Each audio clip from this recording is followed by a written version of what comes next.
Nalanda international public school. அனுபவம், அக்கறை, அர்ப்பணிப்புடன் உருவாகும் CBSE கல்வி உங்கள் குழந்தையின் எதிர்காலத்திற்கான சேர்க்கை தொடங்கியுள்ளது.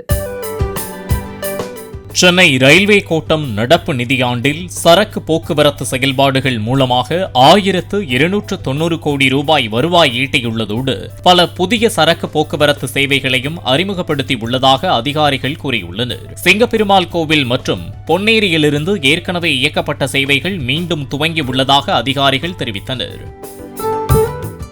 Nalanda international public school. அனுபவம், அக்கறை, அர்ப்பணிப்புடன் உருவாகும் CBSE கல்வி உங்கள் குழந்தையின் எதிர்காலத்திற்கான சேர்க்கை தொடங்கியுள்ளது. பிளே ஸ்டோர் மற்றும் ஆப் ஸ்டோரில் இருந்து பாலிமர் செயலியை QR கோடு மூலம் பதிவிறக்கம் செய்யுங்கள். செய்திகளை உடனுக்குடன் பெறுங்கள்.